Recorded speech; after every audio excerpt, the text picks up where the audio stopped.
Buonasera, grazie per essere venuti. E con la conferenza della professoressa Andrea Petö, spero che sia la pronuncia giusta, iniziamo il ciclo di conferenze Lincei del giovedì di quest'anno. Come sapete sono conferenze dedicate alle donne illustri nella scienza e nella cultura europea. E ognuna di queste conferenze a sua volta è dedicata a un'altra donna illustre. In questo caso Ersilia Lovatelli, che come sapete è stata la prima donna a divenire socia dell'Accademia. È stata scelta dalla professoressa Petö. Le siamo grati per questa scelta. La professoressa Petö ha scelto questa dedica non a caso, perché lei è professoressa nel Dipartimento di Gender Studies dell'Università Centroeuropea di Budapest, è dottore in Scienze dell'Accademia Ungherese delle Scienze, insegna storia sociale comparata dell'Europa, storia di genere e genere e politica, con particolare attenzione ai movimenti delle donne, alla storia orale e anche all'Olocausto. Collaboratrice ed editor di importanti riviste internazionali e autrice, oltre che di quasi 300 saggi, 300 almost now, di vari importanti volumi, fra i quali mi limito a ricordare Political Justice in Budapest After World War II e di Gender and Political Violence del 2016, temi per noi, come immaginate, particolarmente rilevanti. È stata insignita in quest'anno, nel 2018, fra altri prestigiosi riconoscimenti, del premio Madame de Staël della All European Academies, l'ALEA. È un percorso culturale e scientifico particolarmente significativo per noi e per questa serie di conferenze, di cui sono protagoniste, abbiamo detto, le donne. Che la prima conferenza sia tenuta da una studiosa di Gender Studies, coltivati in modo scientificamente ineccepibile, costituisce la conferma di un indirizzo che l'Accademia già dallo scorso anno, con la presidenza di Alberto Quadricuzio, ha voluto sviluppare e che ora continua con la presidenza di Giorgio Parisi.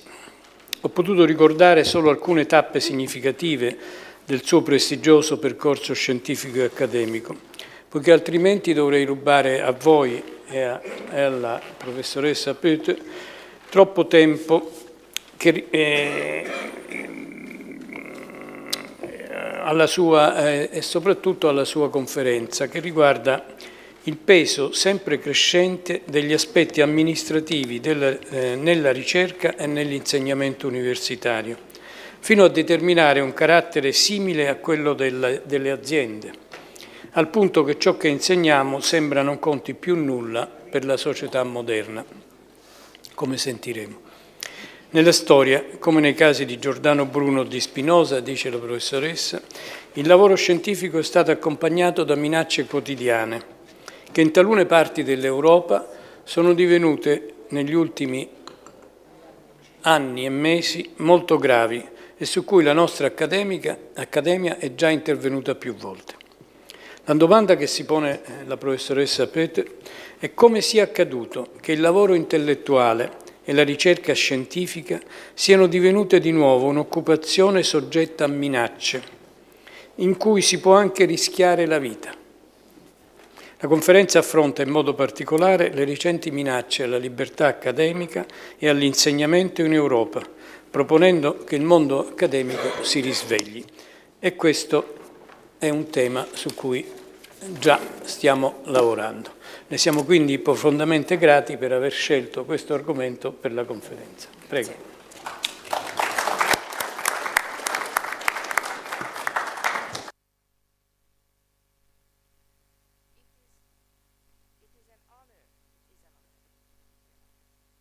It is an honor. Okay, thank you. It is an honor as a citizen of Hungary. My talk today to dedicate to a Polish aristocrat from an important Jaworski family, the first female member of the Accademia Nazionale dei Lincei, Ersilia Lovatelli. Thank you very much for the invitation. I'm really honored to be here. She was born in Rome in 1840 and dedicated her life to study the history of antiquity.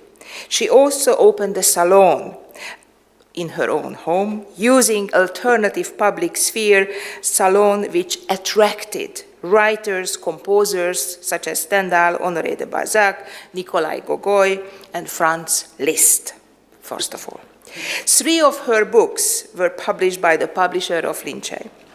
She was a self-taught scholar who used her family privilege to do science and maneuvered between public and private sphere.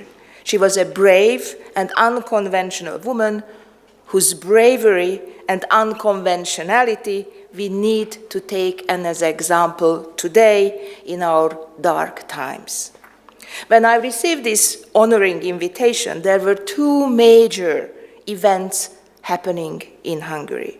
The first was revoking the license of a 2-year master's program in gender studies by the Hungarian government without consultation with any professional or scientific institution.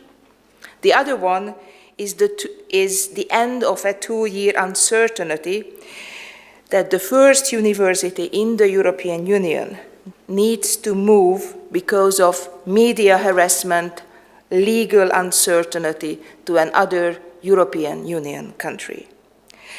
And this is the moment when I would like to say a heartfelt thank you to each of you individually and the organization of the Accademia di Lincei for supporting CEU during this tough period and the difficult period which is ahead of us. In this talk, I will share my readings of these 2 stories. So this time I'm not talking about the memory of the Second World War, but rather the gender studies ban and the attack on academic freedom in Hungary, urging us in this room to think about what are the real causes and consequences of these attacks on science today in the European Union. So, stories. Oh, I forgot to, but you know this picture. So, the first story. So, you will have 3 stories, the gender studies story, the CEU story, then my personal story, how does it feel to work in this environment, and then I will come with a certain theoretical conclusion, which hopefully will bring to a kind of joint action in this particular context. So the first story, the gender studies ban.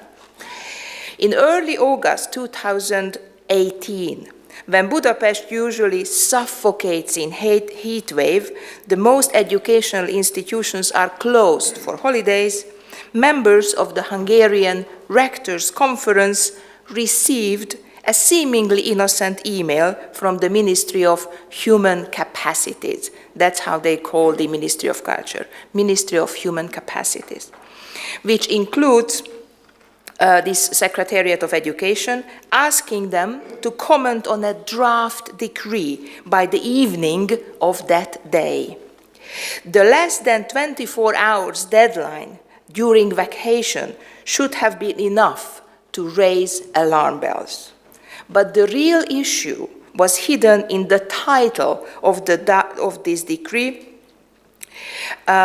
on the modification of another decree, and this is the title of the decree, it's a very long and boring one, the training and outcome requirements of vocational bachelor and master's level educational programs and the joint requirements of teacher preparation and the training and the outcome requirements of various teacher training programs.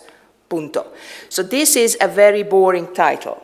After a closing look, after a closer look, that was Sigmund Freud, after a closer look, readers of the bulky document discovered that the subchapter 16 of the draft decree laconically declared that all permissions given to the master's program in gender studies will be simply revoked. Members of the Hungarian Rectors' Conference could not believe their eyes and put their disbelief in a scorching criticism in their joint statement forwarded to the government. This Hungarian government-proposed decree cancelled the accredited, well-performing MA program in gender studies with consistently high enrollment with excellent placement records. 2 universities were offering this program in Hungary, both based in Budapest. The private Central European University in English and a public university, the Eötvös Loránd University in Budapest in Hungarian. The draft decree did not offer an explanation, neither for the reasons nor for the urgency to pass it in within 18 hours, but since the press leaked the draft decree, different government politicians have been giving different explanations to the press. There are 4 different narratives. First, government officials came up with the argument of, guess what, economizing taxpayers' money, as they plan to finance more strategic study programs promoting the government main aim, which is demographic growth. However, the program at Central European University is not financed by the Hungarian taxpayers, as it is a private university. The tuition fee for 10 students, 10, at ELTE, which is this public university, is less than 8,000 euros per year. So one wonders what are the real motives.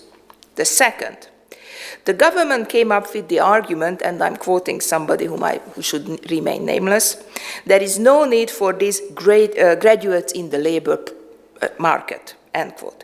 It is to be noted, though, that CEU has 139 graduates from this program since 2006, and according to the alumni report, the graduates have landed in excellent jobs, from Kyrgyzstan to Iceland to Great Britain to Italy, in higher education, economic, culture, and finance, as this program is mostly servicing international students.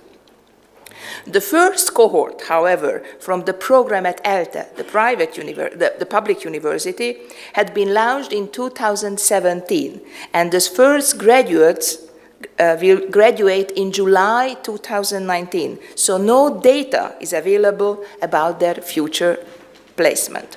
The third one.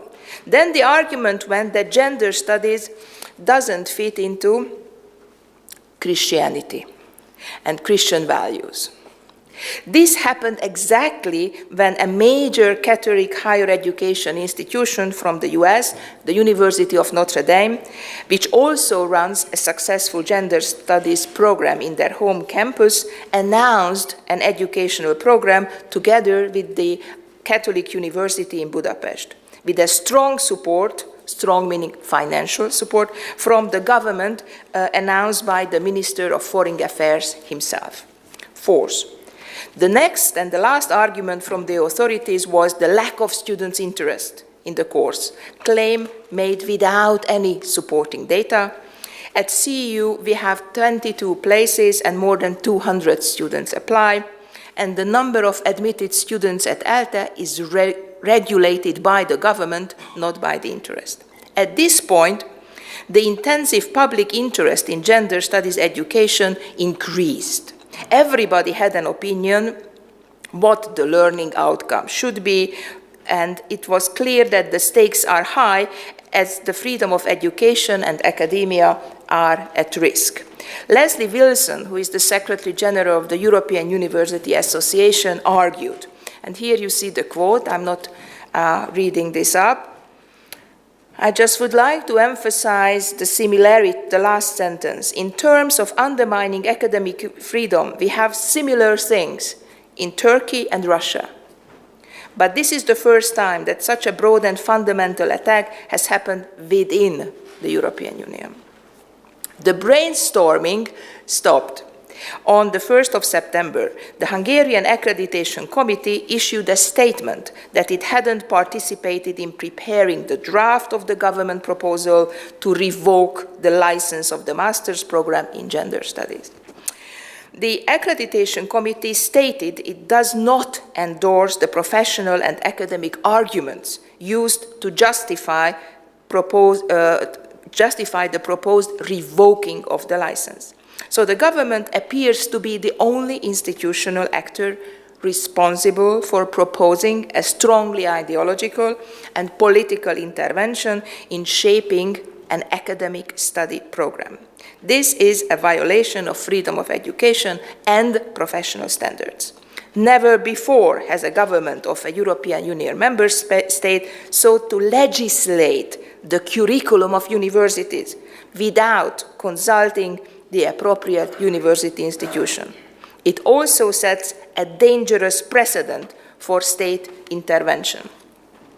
And it also violates the fundamental law of Hungary. Hungary doesn't have a constitution anymore, but we have a fundamental law, and this section 9.1 says, Hungary shall ensure the freedom of scientific research and artistic creation, the freedom of learning for acquisition of the highest possible level of the knowledge, and within the framework laid down in an act of freedom of teaching, end quote. And it is also dangerous for the European higher educational area that governments can directly regulate licensing study programs, ignoring the common European framework for quality assurance. And by now, after a decree on the 8th of October, which was also packed in a different legal framework, gender studies was banned in Hungary. So, I haven't shown, this is the text of which is relevant, which also shows that the government basically ignores the constitution which was accepted by it. Okay.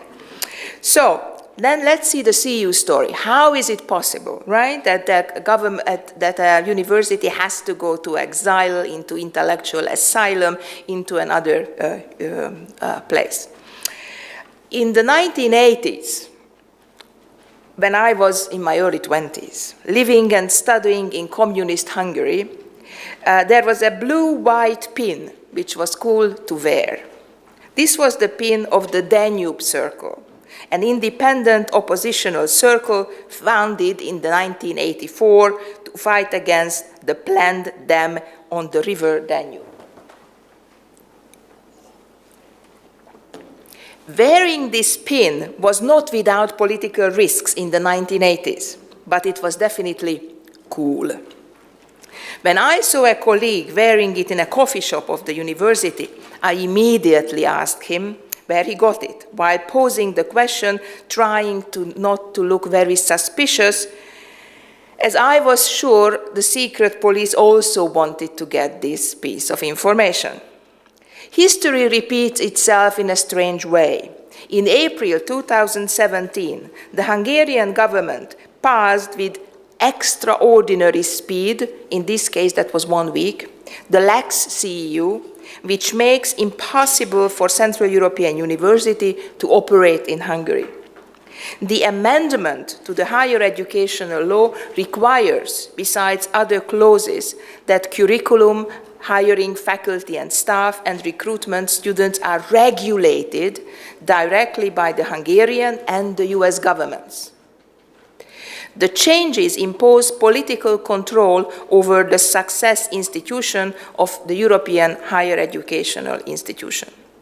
By now, CEU tried to comply with the requirements, opened a campus in the US, but the government did not sign the agreement which would allow Central European University operate in Hungary, neither communicated if there are any additional or ad hoc requirements that CEU should comply.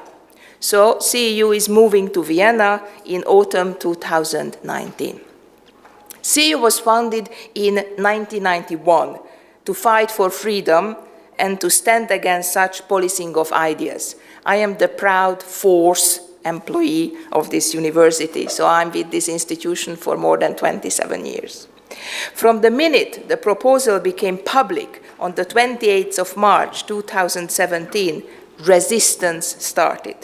The resistance, which also included producing a blue pin, as a blue is the official CEU color with the slogan written with white in 2 languages, "I stand with CEU."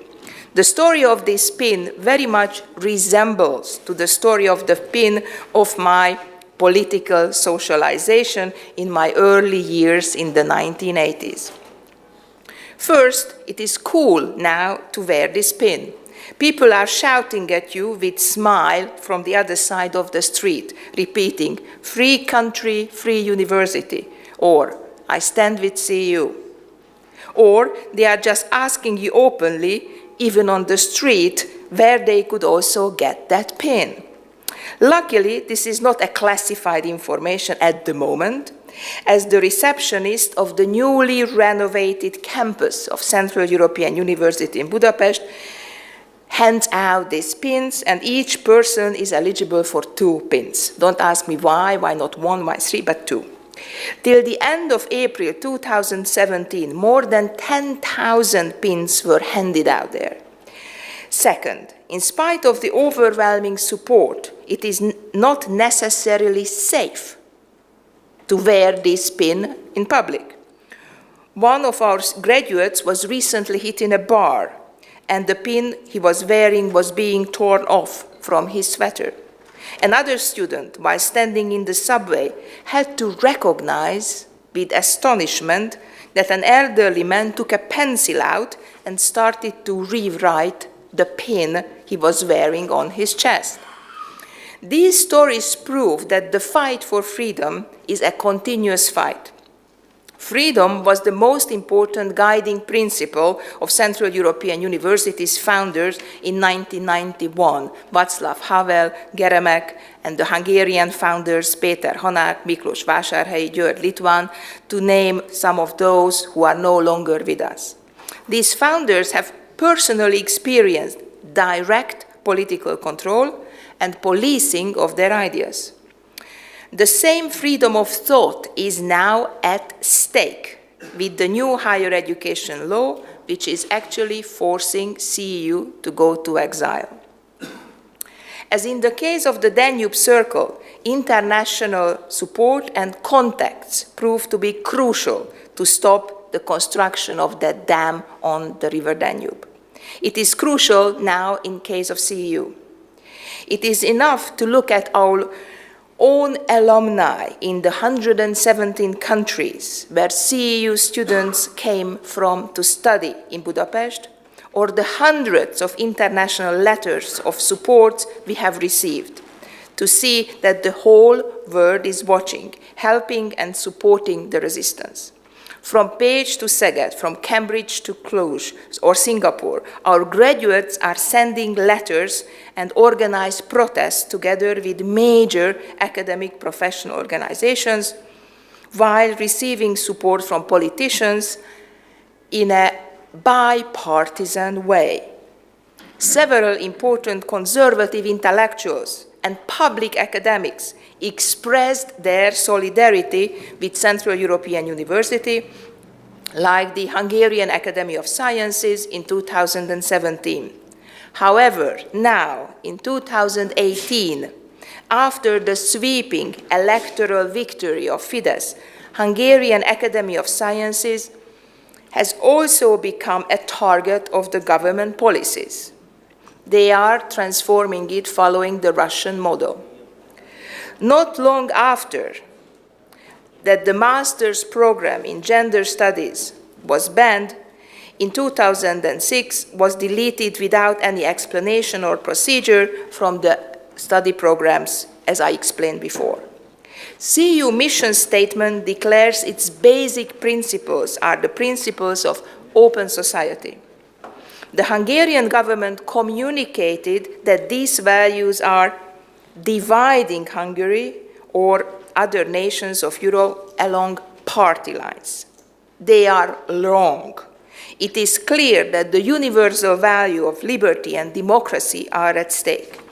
If we are looking at the models or the allies, we look at São Paulo, Delhi, Johannesburg, London, and Berlin, whose struggles inspire us to defend academic freedom.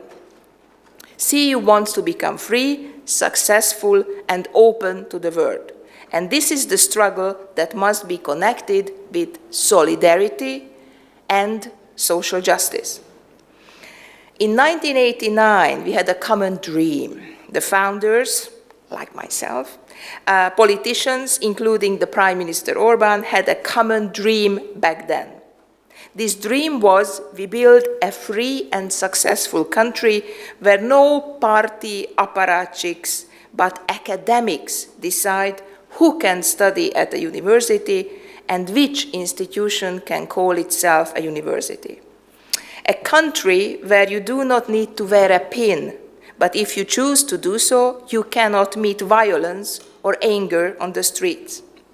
This lax CEU is a betrayal of our common dream and hopes of 1989, and these are betrayed by the Fidesz. They forget, but those who are wearing the I stand with CEU pin, they don't. And they are definitely more numerous in number than we were in 1984. At least this can give some hope for us for the future. So, how is it to experience this on the personal level? Abby Ferber, in her 2017 presidential address at the meeting of the Sociologists for Women in Society, analyzed the threats and harassments educators face in institutions of higher education in the US. She quoted Malcolm X, nobody else but Malcolm X, and here is the quote: "If you are not ready to die for it, put the word freedom out of your vocabulary," end quote. Historically, as in the case of Giordano Bruno and Spinoza, scientific work was accompanied by receiving daily threats. Nowadays, we scholars, I argue, falsely believe that we are working in a secure academic environment. But this is increasingly not the case. The question is, how did the intellectual work of teaching and scientific research become a life-threatening occupation once again? Finding an answer, it is even more urgent for us who are working in gender studies, because we are those who are getting threatening messages. And now I would like to share my story when I received death threats and what happened after that. So the message, and then I will come to the conclusion of how can we make sense of all these developments which I shared with you. So,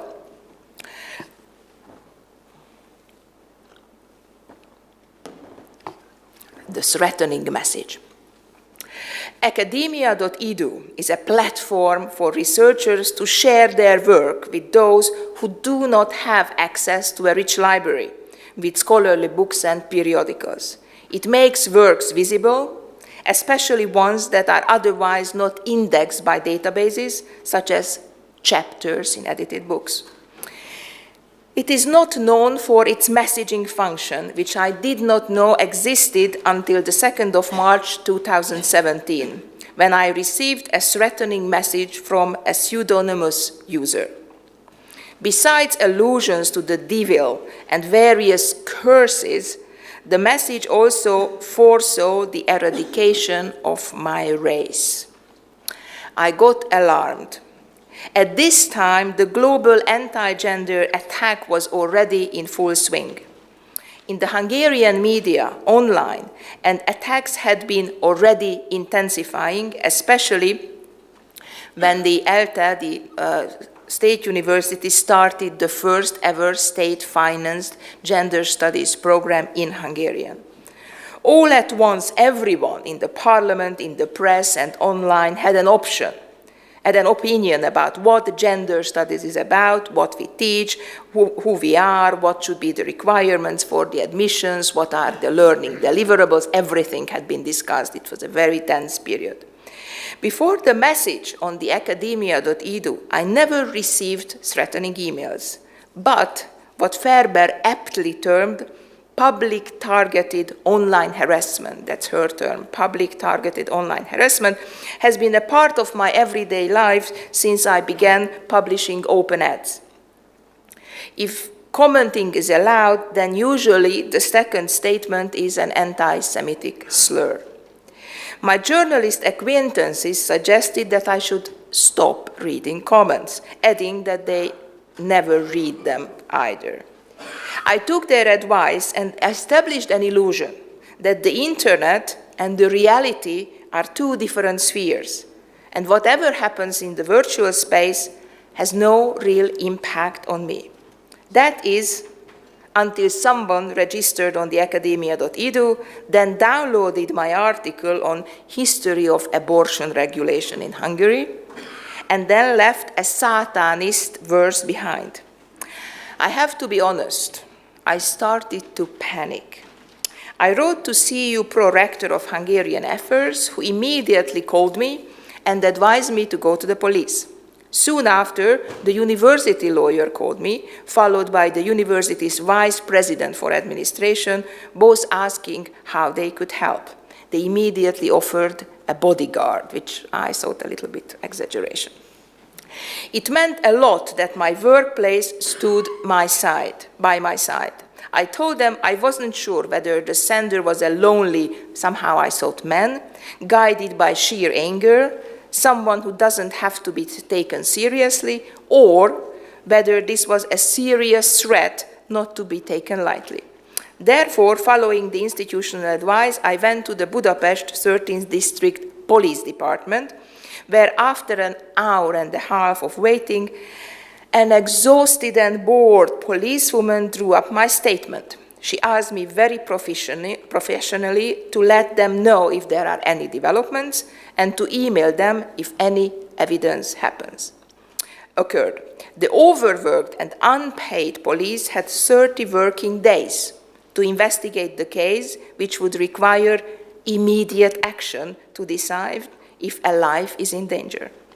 An acquaintance familiar with investigation of hate crimes suggested that I personally get in touch with the investigating officer and put a pressure on him or her into doing really a thorough job.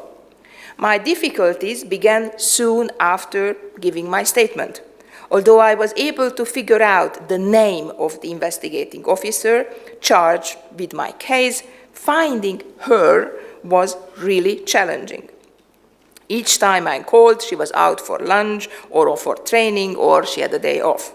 Finally, after weeks of chasing, I caught her, only to hear that she had not yet found the time to look into my file. She assured me that she will check the case and call me back. She never did. I made a few more attempts to reach her, but to no avail. When the 30 working days passed, I called again the investigating officer, who was surprised by my call and told me that the investigation had been terminated. The investigation was terminated on account that the text was from a lyrics of a Satanist band, and so it did not represent individual thoughts of the sender. Therefore, thus goes the argument, it is not suitable for fear-mongering. Furthermore, since there is no addressee, it cannot be proven that the message was intended for me. Lastly, they told me, and I quote, it was not possible to establish during the investigation whether the anonymous user sent the lyrics just to attract attention, end quote. Despite institutional setbacks, I still lodged an appeal to the prosecutor's office, because when I shared my story in gender studies circles, I learned that others also received the same threats from the same username. The rejection arrived on September the 7th on the basis, I quote, the action of the unknown user sending of lyrics of exorcism via email cannot be identified as an act of violent harassment because it did not contain a threat against an actual person. According to the penal code, phrases like that, I will hunt you down, I will despoil you from the face of earth, cannot be identified as crime against a person, end quote. The district vice prosecutor added that my complaint did not contain any new information. With this, I exhausted every possible legal means. At this point, I could have perhaps turned to a hacker who would have easily found out that the offender had still a profile active on the academia.edu. But instead of this, I wrote this story up and now sharing this with you as a form of ventilation, I would say. So, what can we learn from these stories? The gender studies ban, the CEU story, and my personal failure to find support from the police, because this took 5 months and anything could have happened. Luckily, it did not happen, but it could have happened because the police basically did nothing. So, what are the morals of the story? So, what kind of wisdom can we gather from all this? First, a well-regulated legal system can become futile if it does not keep up with the changes of reality. Public targeted online assessment, or rather harassment, not assessment. So let me start again. A public targeted online harassment, or rather threat, is of different nature than threat as defined in the Hungarian Penal Code. It targets our primary scientists, educators, thinkers, and the offender's goal is to raise fear and uncertainty rather than pose a physical threat. Second, the entire legal process took over 5 months. Anything could have happened to me or others who received the same threatening messages during those 5 months. Thirdly, despite the fact that the offender had sent threatening emails and Facebook messages to others, the investigation of those cases was also refused. Each person was threatened by a person using the same name belongs to the Each person who was threatened by the person using the same name belongs to the Budapest gender studies community. And this is where I should start analyzing the wider framework, the reasons behind these threats, the reasons behind closing the gender studies program, and the reason closing CEU. So this public targeted online harassment is connected to a new phenomenon, and that's what actually I will argue, that this is a fundamentally new phenomenon. The appearance of the anti-gender movement and the emergence of hate speech aim to challenge the politically and scientific legitimacy of gender equality. And the academics who are privileged producers of knowledge. By scrutinizing the political framework of the illiberal polypore state, there are two concepts I would like to introduce here to explain what is happening, because I think that the already existing framework is not sufficient to do this analysis. One is the illiberal polypore state, and the other is gender as symbolic glue. I will get there. So, by scrutinizing the political framework of the illiberal polypore state, we can understand how the awareness of being threatened can alter university education and scientific work as such. In the recent past, Hungary's government established a new form of state, a new form of governance. Political scientists argue whether the current ruling system could be defined as illiberal state, democratic authoritarianism, or mafia state, or a hybrid regime. Together with the Polish sociologist Weronika Grzebalska, we suggest the term polypore state. The polypore, before you start Googling, is this parasite fungus, it's a mushroom, that lives on a wood and produces nothing else than more polypore. In our article, we defined 3 functional characteristics of the polypore. Established first, there are 3. So how this polypore state works, which is this fungus lives on the mushroom lives on the trunk of the tree. One typical feature of the polypore state is the established a parallel state-financed NGO sphere. So parallel institutions, and these parallel institutions are also parallel higher educational institutions, parallel universities, and parallel academic institutions like collectivity of different academics.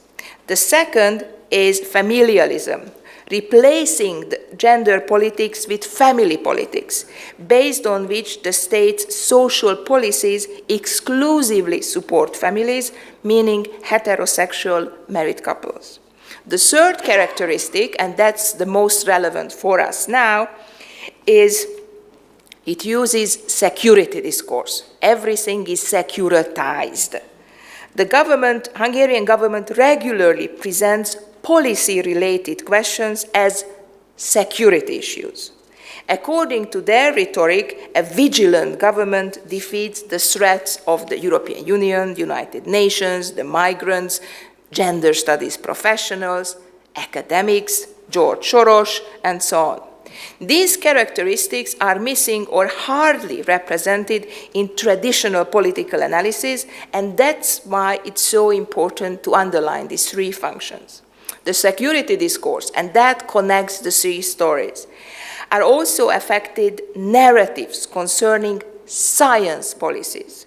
In Hungary, the anti-gender battle commenced in 2008, when a member of the parliament called a secondary school auxiliary textbook, co-edited by me, on the gender history of Hungary as an agent of culture of death in the parliament. Of course, you can say this is unwanted attention, and there was this long discussion, what is the impact of this textbook, but the same MP then went on the question why the government, at that time a leftist liberal one, spent taxpayers' money on it. The culture of death phrase and the related discourse are used by the anti-gender movement to raise hatred and fear against gender studies focused on equality. In doing so, they applied the toolkit of science with an ad hoc quotation of hodgepodge of surveys. They undermine the relevance of gender researchers, their scientific findings, as well as the value and legitimacy of their scientific endeavor. Lex CEU was a continuation of this kind of attack. So was the attack against Hungarian Academy of Sciences.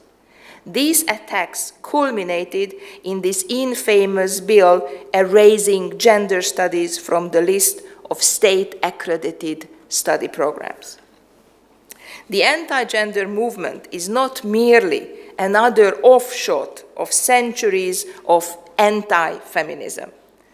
When a politician claims that women's sole purpose is childbearing, or when a pop celebrity discusses the so-called female principles, these are not simply conservative responses to the success of the 1968 movements. The anti-gender movement is a fundamentally new phenomenon, and let me stress this is fundamentally new, that was launched for the sake of establishing a new world order. It is a battlefield for socialization in the Gramscian sense. The anti-gender movement is also a nationalist, neoconservative response to the crisis of the global neoliberal world order. Therefore, it should be an interest of everyone who is committed to human rights, democracy, and liberal values, and not only researchers of gender studies.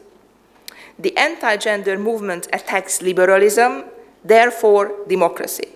In the meantime, the role of the state changes because the polypore state no longer considers political diversity as an asset, but rather as a threat which needs to be eliminated by the security discourse.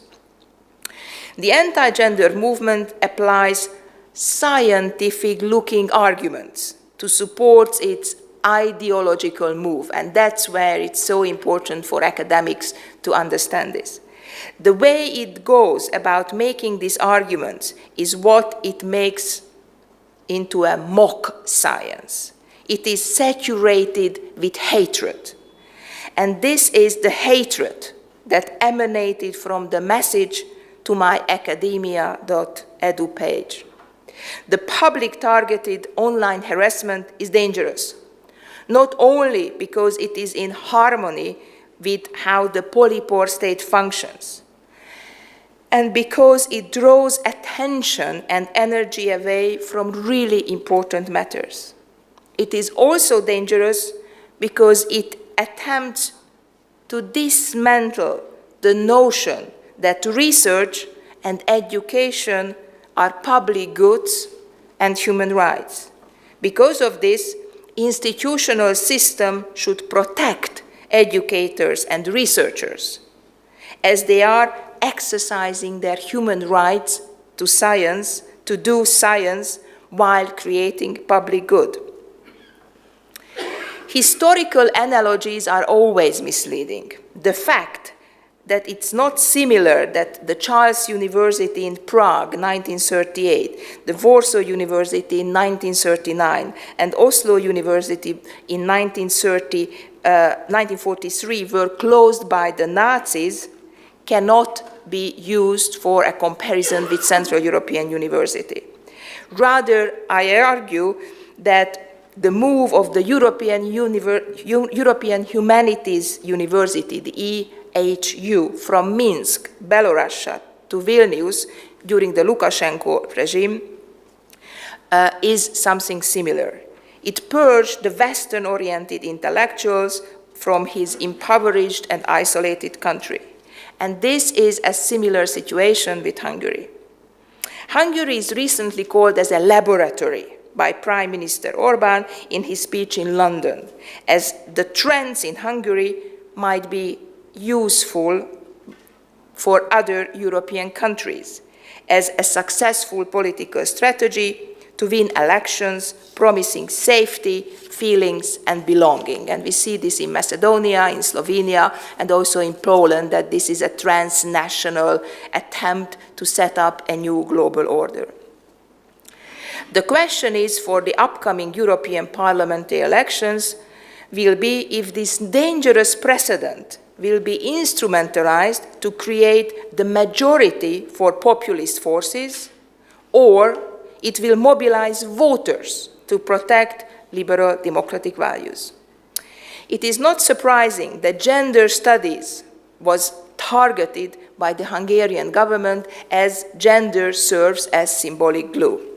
The concept of gender is used to mobilize very different political forces to construct one united enemy to hate, in this case, the gender studies practitioners and scholars. So you see that some forces in the Vatican, the Russian Orthodox Church, the Polish fundamentalist Catholic Church, the Hungarian churches, they all united around the concept of gender.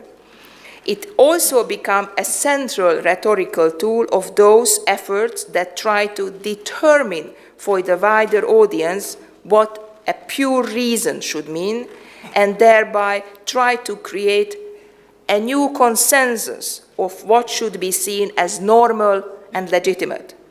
That is the kind of social mobilization that incites hatred against what they constructed gender ideology and against political correctness.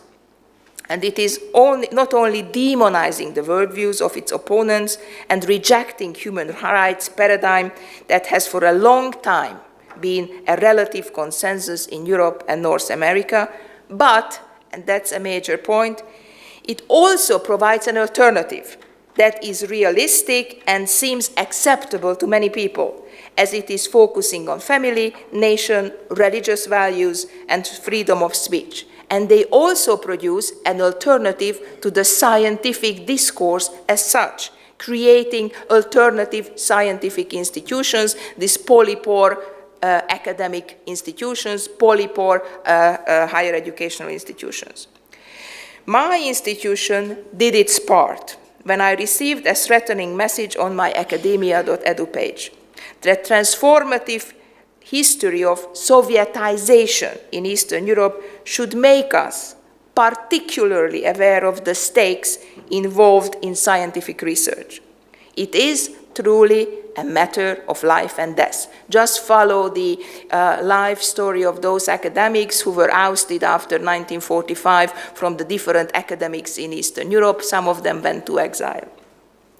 Hungary already crossed the red line as far as attacks on science are concerned, with revoking the license of an accredited study program without consultation with professional organizations, and forced a university into exile. As Hungary serves as a laboratory for other countries, they learn from these results, and we already see this process of learning. And that it will be sooner than we think that we will have to respond to the question, would we die for the freedom of science? Thank you.